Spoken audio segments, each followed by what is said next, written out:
শনিবারের বারবেলার এই ভর সন্ধ্যেতে উনি হঠাৎ করে এই মাইক্রো অবজারভার চিঠিটা লিখে বসলেন কেন? আসলে সারা দিন ধরে একেবারে দক্ষিণবঙ্গ থেকে উত্তরবঙ্গ সারাক্ষণ ধরে শুভেন্দু বাবুকে, সুকান্ত বাবুকে, শ্রমিক দাকে, তারপরে অমিত শাহজিকে দেখানো হবে, ডবল ডবল ভাষণ শোনানো হবে, অথচ ওনার মুখটা সারাদিন দেখাই যায়নি। যন্ত্রণায় বুক ফেটে গেছে, তাই চিঠি লিখে দিয়েছে। যে লোকটা কাল পরশুদিন যাবে, সন্ধেবেলা চিঠি লিখলে চিঠির আগে তো উনি যাবেন, আবার চিঠি লিখলেন কেন?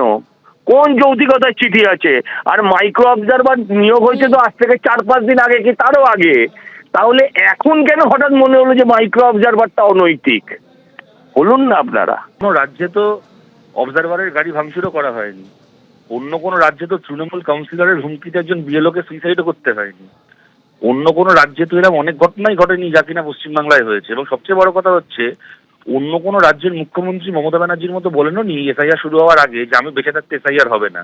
মমতা ব্যানার্জি বলেছিলেন পশ্চিমবাংলায় আমি বেঁচে থাকতে এসআইআর হবে না। আমি জানি না উনি এখনো বেঁচে আছেন, এর মধ্যে মরে পড়ে গেছেন। পশ্চিমবাংলায় তো এসআইআর শুরু হয়ে শেষ হয়ে গেল, উনি একটার পর একটা চিঠি লিখে যাচ্ছেন। এবং আমি তখন কখনো কথা বলবো না যে মমতা ব্যানার্জির তোলা যাবতীয় অভিযোগ বা যাবতীয় প্রশ্ন অমূলক বা অবান্তর। ডেফিনেটলি কতগুলো ভ্যালিড প্রশ্ন উনি তুলেছেন, বা উনি বলে না, যে কোনো বিরোধী দলই তুলেছে এবং উনিও তুলেছেন। কিন্তু ব্যাপারটা হচ্ছে, ওনার যে একটা চিঠিরও কোনো উত্তর দেওয়ার প্রয়োজন মনে করছেন ইলেকশন কমিশন, ওনার প্রতিটা চিঠিকে সেরা ন্যাকড়ার মতো করে ডাস্টবিনে ফেলে দিচ্ছে, এইটা হওয়া উচিত না। একটা গণতান্ত্রিক দেশে একজন মুখ্যমন্ত্রী চিঠি লিখছেন ইলেকশন কমিশনে, সেটাকে অ্যাড্রেস করা ডেফিনেটলি সাংবিধানিক দায়বদ্ধতা আছে, করা উচিত। কিন্তু মুশকিলটা হচ্ছে মমতা বন্দ্যোপাধ্যায় নিজে এই অগণতন্ত্রই পশ্চিমবাংলায় প্র্যাকটিস করেছেন। দিনের পর দিন যখন আমাদের বিরোধী দলনেতারা ওনাকে চিঠি লিখেছেন, উনি তার উত্তর দেওয়ার তোয়াক্কা করেননি। আজকে ওনাকে কেউ পাত্তা দিচ্ছে না। আগামী 2রা ফেব্রুয়ারি জাতীয় নির্বাচন কমিশনে যাচ্ছেন মুখ্যমন্ত্রী মমতা বন্দ্যোপাধ্যায়। তার আগে এসআইআর নিয়ে মুখ্য নির্বাচনী কমিশনারকে চিঠি দিলেন মুখ্যমন্ত্রী, এবং যেখানে তিনি মাইক্রো অবজারভার নিয়ে একাধিক প্রশ্ন তুলেছেন। আগেও চিঠি লিখেছি, একাধিক সমস্যার কথা জানিয়েছি। এসআইআর চলাকালীন এ পর্যন্ত প্রায় 140 জনের মৃত্যু হয়েছে। বিভিন্ন জায়গায় আইন শৃঙ্খলার সমস্যা তৈরি হচ্ছে। সম্প্রতি পশ্চিমবঙ্গে 8100 জন মাইক্রো অবজারভার নিয়োগ করেছে কমিশন। নির্বাচন কমিশনের ইতিহাসে এই প্রথম মাইক্রো অবজারভার নিয়োগ করা হয়েছে।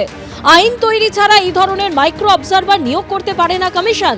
অন্য কোনো রাজ্যে এই ধরনের মাইক্রো অবজারভার নিয়োগ করা হয়নি। ত্রিপুরা ক্যাডারের 4 আইএএস অফিসারকেও মাইক্রো অবজারভার নিয়োগ করা হয়েছে।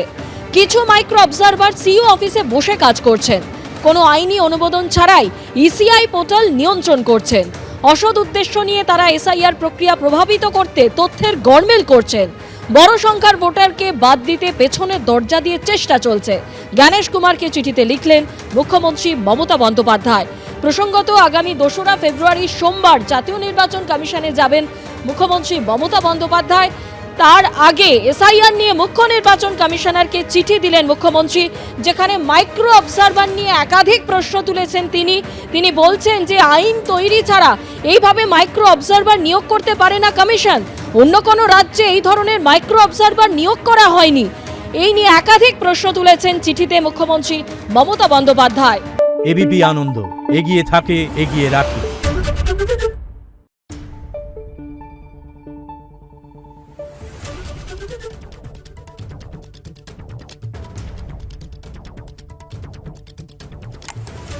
Thank you.